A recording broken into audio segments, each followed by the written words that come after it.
নমস্কার বন্ধুরা। আমরা প্রায় সবাই মোটরসাইকেল, স্কুটার বা গাড়িতে পেট্রোল ভরি। কিন্তু একটা প্রশ্ন আমাদের সবার মনে আসে, পেট্রোলের দাম কখনো হঠাৎ বেড়ে যায়, আবার কখনো কমে যায় কেন? আজকের ভিডিওতে আমরা খুব সহজ ভাষায় জানব, পেট্রোলের দাম আসলে কিভাবে নির্ধারণ করা হয়। প্রথমেই একটা বিষয় জানা দরকার। ভারত নিজের চাহিদার বেশিরভাগ অপরিশোধিত তেল বা ক্রুড অয়েল বিদেশ থেকে আমদানি করে।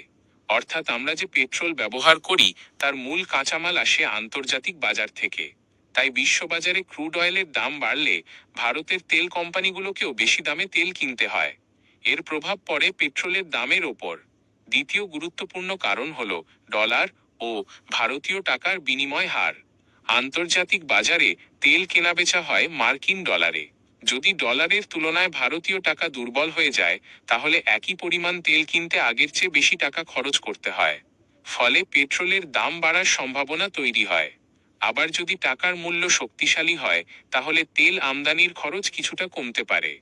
তৃতীয় কারণ হলো কেন্দ্র ও রাজ্য সরকারের কর।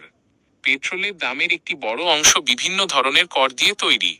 কেন্দ্রীয় সরকারের আবগারি শুল্ক এবং রাজ্য সরকারের ভ্যাট দুটোই চূড়ান্ত দামে প্রভাব ফেলে। কোনো সরকার যদি কর বাড়ায়, তাহলে পাম্পে পেট্রোলের দাম বাড়তে পারে। আবার কর কমানো হলে সাধারণ মানুষ কিছুটা স্বস্তি পান। এছাড়াও রয়েছে পরিশোধন, পরিবহন এবং ডিলার কমিশনের খরচ। বিদেশ থেকে আনা অপরিশোধিত তেল সরাসরি গাড়িতে ব্যবহার করা যায় না। সেটিকে রিফাইনারিতে পরিশোধন করে পেট্রোলে রূপান্তর করতে হয়। তারপর সেই পেট্রোল দেশের বিভিন্ন প্রান্তে পৌঁছে দিতে পরিবহন খরচ হয় এবং পাম্প মালিকদেরও কমিশন দিতে হয়। এসব খরচও দামের সঙ্গে যুক্ত হয়। এবার প্রশ্ন হলো, পেট্রোলের দাম কমে কেন? যখন আন্তর্জাতিক বাজারে ক্রুড অয়েলের দাম কমে যায়, ডলারের তুলনায় ভারতীয় টাকা শক্তিশালী হয়, অথবা সরকার কর কমানোর সিদ্ধান্ত নেয়, তখন পেট্রোলের দাম কমতে পারে। তবে একটা বিষয় মনে রাখতে হবে, বিশ্ববাজারে আজ দাম কমলেই আগামীকাল পাম্পে দাম কমে যাবে, এমনটা সবসময় হয় না। কারণ তেল কোম্পানির আগের কেনা মজুত, পরিবহন ব্যয় এবং অন্যান্য খরচও বিবেচনায় নেওয়া হয়।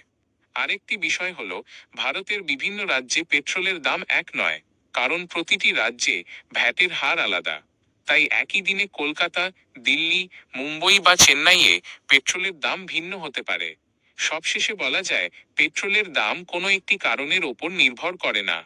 আন্তর্জাতিক বাজার, ডলার রুপির বিনিময় হার, সরকারের কর, তেল পরিশোধনের খরচ, পরিবহন ব্যয় এবং বাজার পরিস্থিতি সব মিলিয়েই পেট্রোলের চূড়ান্ত দাম নির্ধারণ হয়। আশা করি আজকের ভিডিও দেখে আপনারা বুঝতে পেরেছেন পেট্রোলের দাম কেন বাড়ে এবং কেন কমে। ভিডিওটি যদি তথ্যবহুল মনে হয়, তাহলে অবশ্যই লাইক করবেন, বন্ধুদের সঙ্গে শেয়ার করবেন এবং এমন আরো সহজ ভাষার তথ্যভিত্তিক ভিডিও পেতে আমাদের চ্যানেলটি সাবস্ক্রাইব করতে ভুলবেন না। ধন্যবাদ।